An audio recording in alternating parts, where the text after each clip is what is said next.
বন্ধুরা, এখন রয়েছি চায়নার গুয়াংজু শহরের একেবারে সুন্দরতম একটা জায়গা।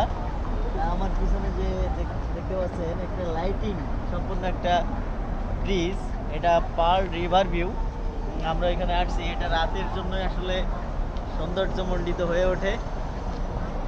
কথা বলতে চাই। রাতের জন্যই আমরা আসলে দেখতে আসছি, এখানে রাতেই আসার জন্য সঠিক সময়। আর এই সময়ে আমরা ঘুরতে এসেছি।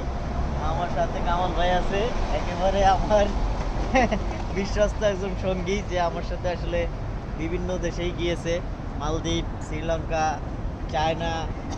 সে অনেক কষ্ট করে আসে এবং তাকে নিয়ে ঘুরতেও আমার ভালো লাগে। তো আমরা এই যে এই নদীতে ক্রুজ চলবে, ক্রুজগুলো আসতেছে সামনের দিকে। এই কামাল ভাই একটু ক্রুজগুলো দেখান, ওই যে সামনের দিকে ওইগুলো হলো ক্রুজ, হ্যাঁ, রিভার ক্রুজ। আমরা ক্রুজে উঠবো এবং পুরো নদীর সৌন্দর্যটা আমরা কিন্তু একেবারে উপভোগ করব মনোমুগ্ধকর ভাবে। কত সৌন্দর্যমণ্ডিত, এটা আসলে কল্পনাকেও হার মানায়। যদি স্বচক্ষে না দেখা যায় তবে আমাদের কল্পনার বাহিরে, আমরা চিন্তাও করতে পারি না এটা আসলে কতটা সুন্দর। যারা চায়নাতে সুযোগ পেলে আসবেন, তারা অবশ্যই এই দৃশ্যগুলো দেখার চেষ্টা করবেন। এই দৃশ্যগুলো না দেখলে আসলে চায়না আসার যথাযথ মূল্যায়ন করা হবে না বলেই মনে করি। Go straight along. It's out Middle Okay, Road okay. for 307.